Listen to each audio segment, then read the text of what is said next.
Exodus chapter 4, Signs for Moses.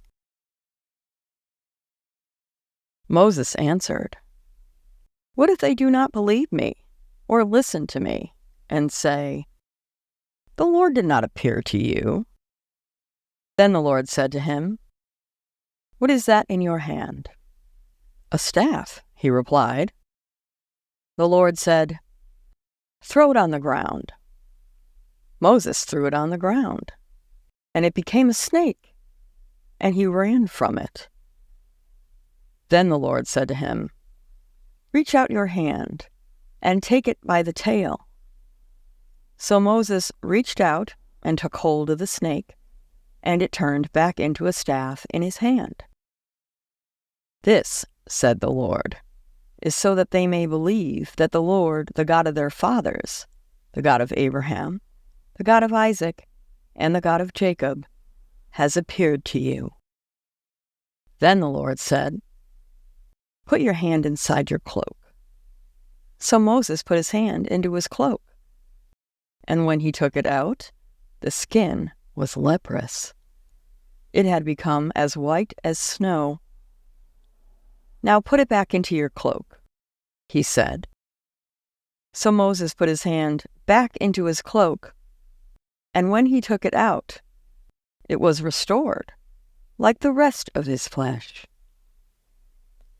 Then the Lord said, "If they do not believe you or pay attention to the first sign, they may believe the second. But if they do not believe these two signs or listen to you, take some water from the Nile and pour it on the dry ground. The water you take from the river will become blood on the ground." Moses said to the Lord, "Pardon your servant, Lord.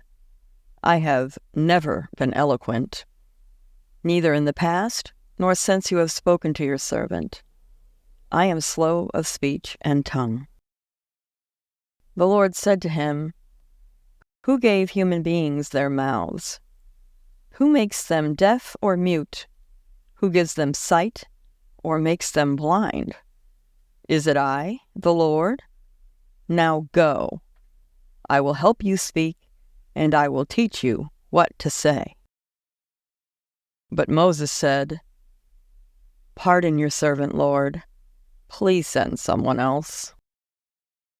The Lord's anger burned against Moses, and he said, "What about your brother Aaron the Levite? I know he can speak well. He is already on his way to meet you, and will be glad to see you. You shall speak to him, and put words in his mouth. I will help both of you speak, and I will teach you what to do. He will speak to the people for you, and it will be as if he were your mouth, and as if you were God to him. But take this staff in your hands so you can perform the signs with it." Then Moses went back to Jethro, his father-in-law, and said to him, "Let me return to my own people in Egypt, to see if any of them are still alive."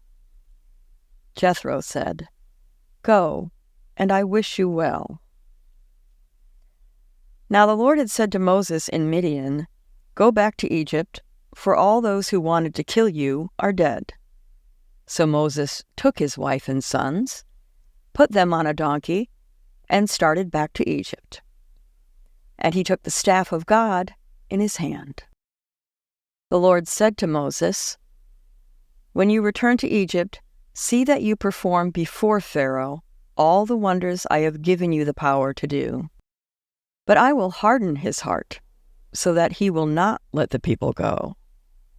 Then say to Pharaoh, 'This is what the Lord says. Israel is my firstborn son, and I told you, let my son go, so he may worship me. But you refused to let him go, so I will kill your firstborn son.'" At a lodging place on the way, the Lord met Moses, and was about to kill him. But Zipporah took a flint knife, cut off her son's foreskin, and touched Moses' feet with it. "Surely you are a bridegroom of blood to me," she said. So the Lord let him alone.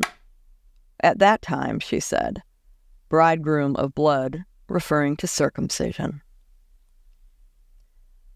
The Lord said to Aaron, "Go into the wilderness to meet Moses."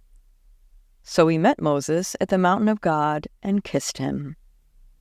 Then Moses told Aaron everything the Lord had sent him to say, and also about all the signs he had commanded him to perform. Moses and Aaron brought together all the elders of the Israelites, and Aaron told them everything the Lord had said to Moses. He also performed the signs before the people, and they believed.